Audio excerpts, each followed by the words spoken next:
야곱이 지금 라반의 집으로 도망을 가죠. 왜냐하면 야곱이 에서에게 장자의 권리를 빼앗고 축복까지도 리브가 어머니의 도움을 받아서 빼앗았습니다. 그러자 에서가 이삭의 나이가 많아지기 때문에 내가 아버지가 잠들면 저를 죽이면 되겠다. 이 말이 리브가에게 들린지라 리브가가 야곱에게 내 형의 노가 풀리기까지 잠시 외삼촌 집으로 피신해 있거라 도망을 가죠. 창세기 28장 10절 말씀을 조금 읽어보겠습니다. 창세기 28장 10절 말씀, 구약 41페이지. 야곱이 브엘세바에서 떠나 하란으로 향하여 가더니 한 곳에 이르러는 해가 진지라. 거기서 유숙하려고 그곳에 한 돌을 취하여 베개하고 거기 누워 자더니 꿈에 본즉 사각다리가 땅 위에 섰는데 그 꼭대기가 하늘에 닿았고 또 본즉 하나님의 사자가 그 위에서 오르락내리락하고 또 본즉 여호와께서 그 위에 서서 가라사대 나는 여호와니 너희 조부 아브라함의 하나님이요 이삭의 하나님이라. 너 누운 땅을 내가 너와 네 자손에게 주리니 네 자손이 땅의 티끌같이 되어서 동서남북에 편만할지며. 여기에 보면 놀라운 구속사의 비기가 들어있습니다. 사닥다리가 하늘에서 내려오는 것이 아니라 땅에서 사닥다리가 섰는데, 여기서 섰는데란 말은 하늘로 올라가는 길이 땅에서 만들어진다는 원칙이 들어있습니다. 그 사닥다리가 만들어지기 전에는 하늘에서도 이 땅에 올 수가 없습니다. 또 이 땅에서도 하늘로 올라갈 수가 없습니다. 그렇기 때문에 요한복음 14장 6절에 예수님이 나는 길이요 진리요 생명이라 나로 말미암지 않고는 아버지에게 올 자가 없다. 하늘로 올라가는 길이 이 땅에서 만들어지지 아니하면 절대 하늘에서도 이곳에 오지 못하고 이곳에서도 하늘에 가지 못한다는 의미가 분명히 창세기 28장 10절 이하에 읽은 말씀 속에 들어있다는 사실을 알아야 됩니다. 그렇다면 땅에서 하늘로 올라가는 길을 누가 만들었을까? 예수님이 시몬 베드로라는 반석이라는 이름을 지고 내가 땅에서 매면 하늘에서도 매일 것이요. 그 말씀을 하시죠. 땅에 반석이라고 새 이름을 주신 베드로에게 예수님이 주시는 약속의 말씀이기도 하셨습니다. 그렇다면 누구에 의해서 이 땅에서 하늘로 올라가는 길이 또 하늘에서 이 땅에 오는 길이 만들어졌을까? 여러분들이 창세기 14장 말씀을 생각해 주시기 바랍니다. 창세기 14장 17절부터 21절 말씀을 읽겠습니다. 창세기 14장 17절 말씀. 아브라함이 그돌라오멜과 그와 함께한 왕들을 파하고 돌아올 때 소돔 왕이 사회 골짜기 곧 왕국에 나와 그를 영접하였고 살렘 왕 멜기스덱이 떡과 포도주를 가지고 나왔으니 그는 지극히 높으신 하나님의 제사장이었더라. 그가 아브라함에게 축복하여 가로되 천지의 주제시오 지극히 높으신 하나님이여 아브라함에게 복을 주옵소서. 너희 대적을 네 손에 붙이신 지극히 높으신 하나님을 찬송할지로다 하매 아브라함이 그 얻은 것에서 10분의 1을 멜기세덱에게 주었더라. 멜기세덱이 누구냐? 제가 주석을 많이는 못 가지고 있어도 18종류의 주석을 가지고 있습니다. 제가 알고 있는 받은 바 말씀의 세계와 주석학자들은 이 부분을 어떻게 생각하고 있는가 확인하기 위해서 제가 주석을 가끔 찾아봅니다. 그런데 창세기 14장에 등장한 멜기세덱에 대해서 뭐라고 말을 하고 있느냐면 멜기세덱은 아브라함이 살고 있는 근동 지역에 하나님을 잘 믿는 제사장이더라. 이게 주석학자들이 전부 쓴 공통적인 내용입니다. 그렇다면 정말 멜기세덱은 누구일까? 히브리 7장 1절부터 3절에 보면 멜기세덱에 대한 정의가 정확하게 나와 있습니다. 자, 읽으시기 바랍니다. 히브리서 7장 1절 말씀, 신약 359페이지. 이에 멜기세덱은 살렘 왕이요 지극히 높으신 하나님의 제사장이라. 여러 임금을 쳐서 죽이고 돌아오는 아브라함을 만나 복을 빈 자라. 아브라함이 일체 10분의 1을 그에게 나눠주니라. 그 이름을 번역한즉 첫째 의의 왕이요 또 살렘 왕이니 곧 평강의 왕이요 아비도 없고 어미도 없고 족보도 없고 시작한 날도 없고 생명의 끝도 없어 하나님 아들과 방불하여 항상 제사장으로 있느니라. 멜기세덱은 아비도 없고 어미도 없고 족보도 없고 시작한 날도 끝도 없는 하나님 아들과 방불한 제사장이면서 그는 의의 왕, 살렘 왕, 평강의 왕이십니다. 이사야 9장 6절에도 한번 읽어주시기 바랍니다. 이사야 9장 6절 말씀 구약 976페이지. 이는 한 아기가 우리에게 낳고 한 아들을 우리에게 주신 바 되었는데 그 어깨에는 정사를 메었고 그 이름은 기묘자라 모사라 전능하신 하나님이라 영존하시는 아버지라 평강의 왕이라 할 것이니라. 그렇죠. 이건 분명히 예수님을 말씀하고 있는데 예수님도 평강의 왕이라고 하신 말씀이 분명히 들어있습니다. 그렇기 때문에 창세기 14장에 등장하는 멜기세덱은 하나님 아들, 여기서 하나님 아들은 독생자이십니다. 아들이 둘이 있는 것이 아닙니다. 예수님 외에 어떤 존재가 나는 하나님의 아들이다 라고 말하는 사람은 마귀입니다. 그러나 하나님 아들과 같은 하늘의 제사장이다 라는 것은 있을 수가 있습니다. 왜? 히브리 7장 1절부터 3절 멜기세덱이 그런 존재입니다. 예수님은 아니지만 창조주 하나님은 아니지만 창조주 하나님을 담고 있는 방불한다는 의미는 비슷하다 그런 뜻입니다. 그런 제사장입니다. 근동지역에 살고 있는 그런 사람이 아닙니다. 말도 안 되는 소리죠. 그렇기 때문에 히브리 7장 4절 보면 이런 말씀이 있습니다. 멜기세덱을 3절까지 설명하고 나서 4절에서는 그가 어떻게 아브라함보다 더 높은 것을 너희는 알아보라는 말씀이 있습니다. 읽어보시기 바랍니다. 4절. 7장 4절 말씀 신약 359페이지. 이 사람의 어떻게 높은 것을 생각하라. 조상 아브라함이 노량물 중 좋은 것으로 10분의 1을 저에게 주었느니라. 아브라함에게 11절을 받은 멜기세덱이 하나님도 아닌데 그가 어떻게 아브라함에게 11절을 받을 수 있는 사람인지 너희가 헤아려 보라. 깨달아 보라. 기도해 보라. 깊이 공부해 보라. 그런 말씀이죠. 근데 그렇게 그것을 찾는 사람이었기 때문에 구하는 사람이었기 때문에 아무도 모른다는 거죠. 다시 말하면 멜기세덱은 하늘에서 온 사람이에요. 이 땅의 정자가 아니에요. 왕상 17장에 보면 디셉 사람 엘리야라는 말이 있습니다. 성경에 등장하는 중요 인물들은 대부분이 4대 이상 그들의 족보가 기록이 되어 있어요. 구약에 나오는 에스라는 아론의 16대 사서 16대가 다 기록이 되어 있습니다. 그런데 엘리야는 족보가 없어요. 그냥 왕상 17장에 디셉 사람 엘리야라고만 소개가 되어 있습니다. 족보가 없는 그가 왕하 2장 11절에서 자기의 사역을 마치고 엘리사 보는 앞에서 하늘로 승천하는 장면이 있습니다. 하늘로 갔습니다. 그렇기 때문에 어떤 의미에서 본다면 엘리야 같은 사람도 땅에 소속된 사람이 아니라 하늘에 소속된 사람이라고 말할 수 있다는 것입니다. 이 말을 하는 저희 속에는 창세기 14장에 등장하는 멜기세덱은 땅의 사람이 아니라 하늘의 사람인 것을 여러분들에게 제가 지금 소개하려고 증거하고 있다는 것을 알아야 되는 것입니다. 그렇기 때문에 창세기 14장에 등장한 멜기세덱은 구약의 마당이 끝나기까지 한 번도 등장하지 않아요. 그리고 시편 110편 4절에 보면 여호와가 맹세하여 이르기를 내가 예수님이 하늘의 대제사장이 되리라는 말씀이 있습니다. 110편 4절 말씀 구약 885페이지. 여호와는 맹세하고 변치 아니하시리라. 이르시기를 너는 멜기세덱의 반차를 쫓아 영원한 제사장이라 하셨도다.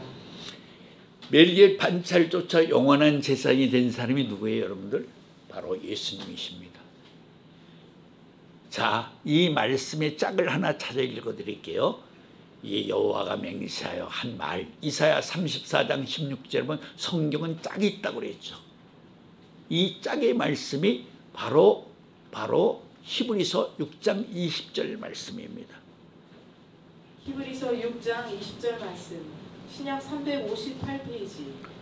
그리로 앞서가신 예수께서 멜기스덱의 반차를 쫓아 영원히 대제사장이 되어 우리를 위하여 들어가셨느니라. 예수님이 지금 우편 보좌에 계시죠. 내 원수가 내 발등상 앞에 무릎 꿇기까지. 그 오른쪽 보좌로 가신 그 길이 바로 아까 여호와가 맹세하여 말한 대로 내가 멜기스덱 반차를 통해서 하늘의 대제사장이 되라는 말씀이십니다. 그러니까 예수님이 하늘에 간 길이 무슨 길이에요? 멜기스덱 반차를 통해서 하늘로 가신 길이에요. 잠정적으로 말하면 요한복음 14장 6절에 예수님이 나는 길이요 진리요 생명이라 나로 말미암지 않고는 아버지에게 올 자가 없다고 하신 그 길, 진리, 생명의 그 세 가지 압축된 그 길이 뭐예요? 바로 멜기스덱 반차라는 것이죠. 그 반차를 이 땅에서 누가 만들었기 때문에 하늘에서 창세기 14장에 멜기스덱 하나님 아들과 방불한 하늘의 대제사장이 땅에 왔다는 거죠. 그럼 그 반차를 그 길을 통해서 멜기스덱이 창세기 14장에 등장했다면 그 반차는 창세기 14장 이전에 누군가에 의해서 만들어졌다. 하늘에서 이 땅에 오는 길이 만들어졌다는 논리적인 확실한 결과가 나타나 있다는 것을 알아야 됩니다. 과연 그 길을 누가 만들었을까? 그 길은 분명히 이 땅의 사람 중에서 만들어져야 됩니다. 창세기 아까 28장 10절 이하의 글을 읽었죠. 그 사닥다리는 땅에서 만들어져 세워진 것이지 하늘에서 만들어져 내려오는 것이 아니라는 것을 분명히 지적한 바가 있습니다. 그 사닥다리는 아무나 만들 수는 없죠. 다시 말하면 이 땅에서 만들어졌다면 이 땅에서 누군가 만든 사람이 있다는 것인데 창세기 14장 전에 그 사닥다리를 만들 만한 대상이 있었을까? 라고 말한다면 우리는 한 사람을 떠오르게 됩니다. 그 사람이 누구죠? 바로 노아입니다. 창세기 6장 8절 9절 읽습니다. 창세기 6장 8절 말씀. 그러나 노아는 여호와께 은혜를 입었더라. 노아의 사적은 이러하니라. 노아는 의인이요 당세의 완전한 자라. 그가 하나님과 동행하였으며.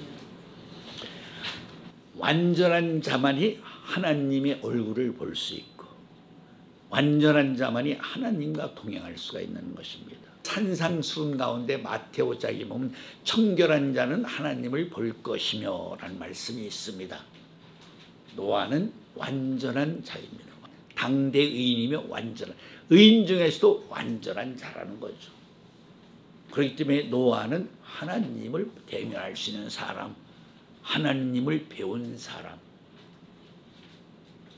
그 점을 우리가 깊이 생각할 줄 알아야 됩니다. 노아는 성부, 성자, 성령의 비밀과 암호를 알았기 때문에 광이 50규빗, 장이 300규빗, 고가 30규빗이라는 성부, 성자, 성령의 비밀대로 암호대로 방주를 지었다는 것입니다.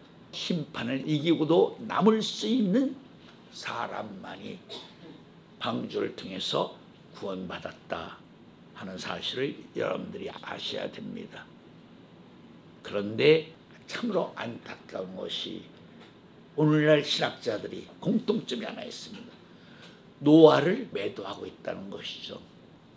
바꿔 말하면 아무리 의인이 할지라도 포도주를 과하게 먹었기 때문에 노아가 고주망태가 되어서 하나님의 영광을 가리고 말았다. 이것이 어느 성경 주석을 다 찾아봐도 주석학자들이 쓴 공통점입니다. 노아는 당대의 의인이요 완전한 자입니다. 하나님과 동행한 사람입니다. 성부 성자의 성령의 비밀을 암호를 안 사람이에요. 먼저 한 구절을 읽고 설명을 하겠습니다. 만군의 여호와가 말하노라. 내가 너 여호수아 앞에 세운 돌을 보라. 한 돌에 7눈이 있느니라. 내가 새길 것을 새기며 이 땅의 죄악을 하루에 제하리라. 하나님은 한 돌에 7눈을 가지신 분이에요. 여기서 한돌이라는 말은 산돌이라는 뜻이에요. 돌은 말씀, 때로는 예수님, 산돌이신 예수님, 반석도 예수님이라고 고저 10장 4절에 되어 있죠.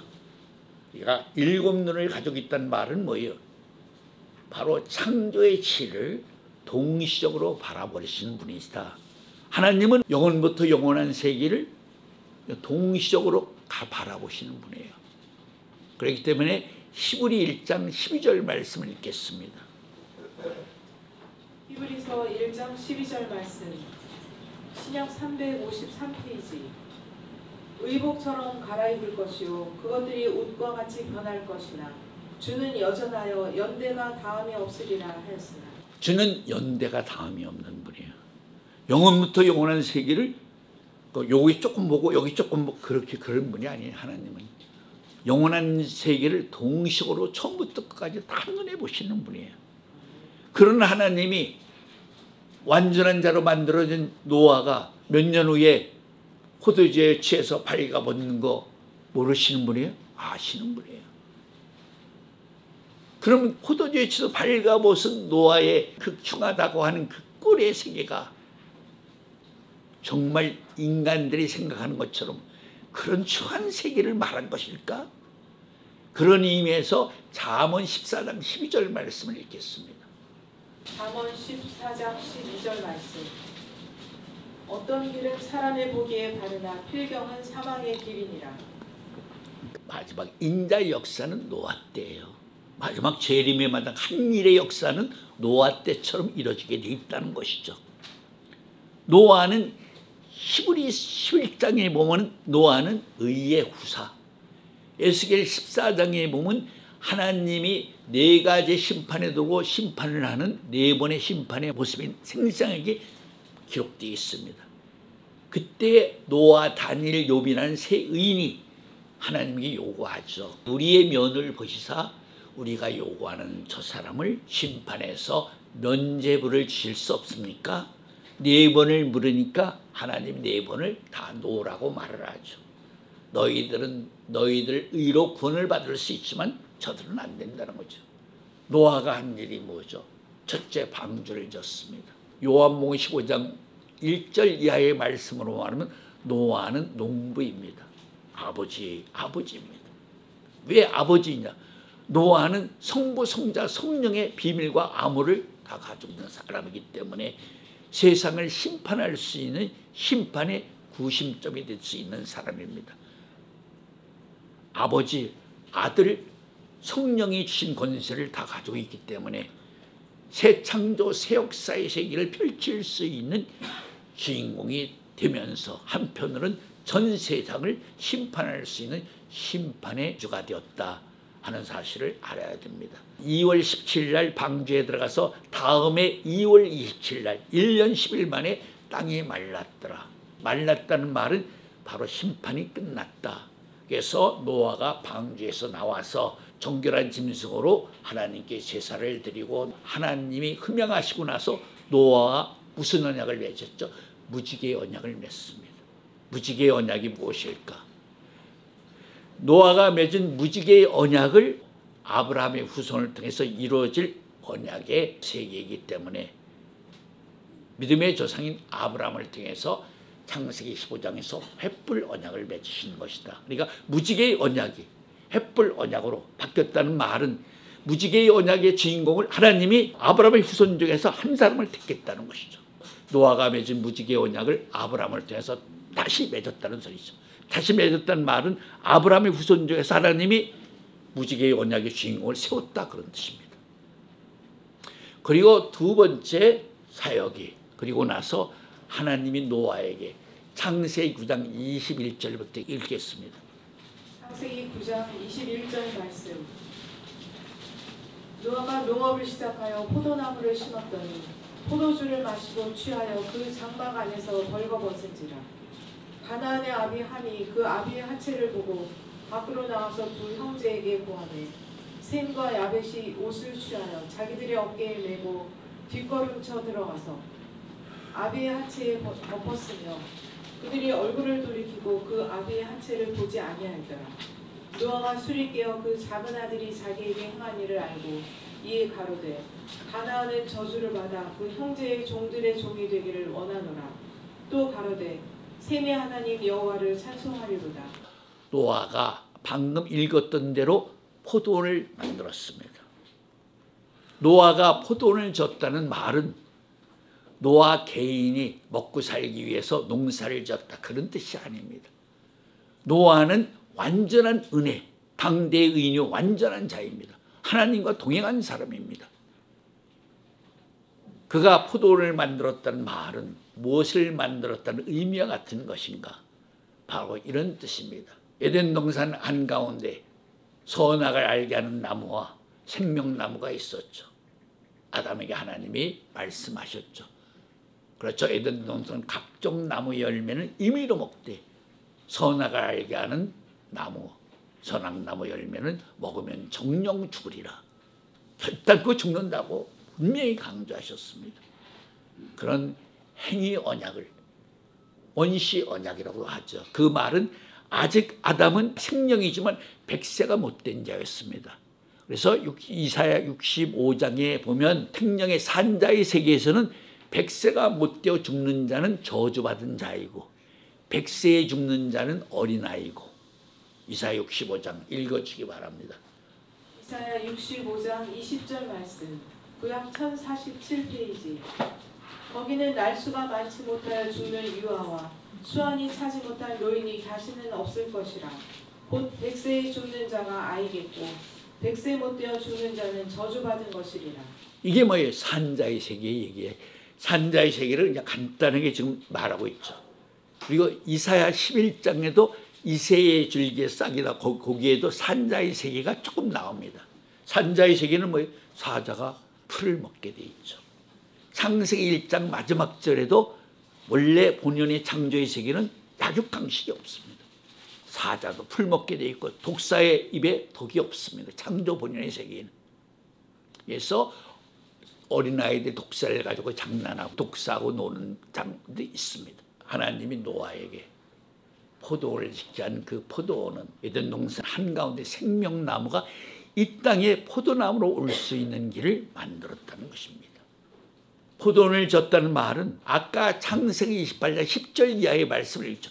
이 땅에서 노아가 사닥다리를 만들어서 땅에서 세워서 하늘에 닿게 했다는 것입니다.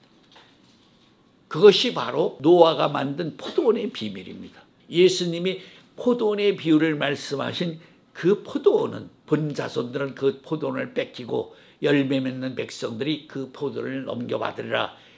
바로 마태복음 21장 43절 말씀이죠. 바로 그 포도원은 누가 만든 포도원이에요? 노아가 만든 포도원이에요. 구속사의 세계는 노아가 만든 포도원에만이 사닥다리가 있다는 것을 알아야 돼요. 절대 그 외에 어떤 인간이 만든 포도원에는 사닥다리가 없어요. 하늘에 가는 길이 없다는 걸 알아야 돼요. 오직 노아가 만든 포도원에만 사닥다리가 있는 것이다. 즉 멜기세덱 반차가 있는 것이다. 그래서 그 반차를 통해서 그 사닥다리를 통해서 아까 창세기 14장에 멜기세덱이 이 땅에 온 것이에요. 멜기세덱이 이 땅에 온 것이에요. 그 사닥다리를 통해서 이 땅에 천사들이 오기 시작하는 것입니다. 그전에는 오지 못했어요. 아무도. 하늘에서 이 땅에 올 수가 없죠. 길이 없는데. 위로 올 수 있는 길이 없는데.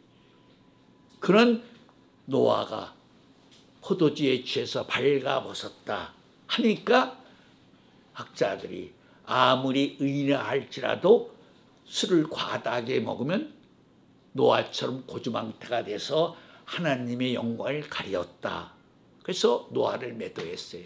그것이 오늘의 기독교의 현실이에요. 노아가 만든 포도원. 예수님은 하나님이시죠. 예수는 이름이 마태 1장에 자기 백성으로 죽는 이름 아니에요. 이 땅에 죽으러 오신 길이죠. 그리고 예수님이 요한복음 15장 1절에 내 아버지는 농부 나는 포도나무 농부니 같이. 예수님 포도나무로 오신 건 분명하잖아요. 그래서 영원히 죽지 않는 생명나무이신 예수님이 이 땅에 포도나무로 올 수 있는 길을 만들기 위해서 하나님의 명령에 의하여 노아가 포도원을 만든 것이에요. 포도원을 만들고 포도주에 취해서 발가벗은 것이에요. 포도주에 취해서. 마가의 다락방에 있는 120문도가 성령의 강림, 성령 강림을 취해서 그들이 세술에 취했잖아요. 세술에 취했기 때문에 각 나라의 방언을 다 불황무식한 사람들이 각 나라의 언어로 다 복음을 전하기 시작했고, 노아가 포도주에 취해서 발가벗었다는 말은 궁극적으로 말하면 예수님이 골고다 언덕에서 발가벗겨 십자가에 달릴 것을 노아가 이미 연출한 것이다. 믿음의 무대를 만들어 놓은 것이다.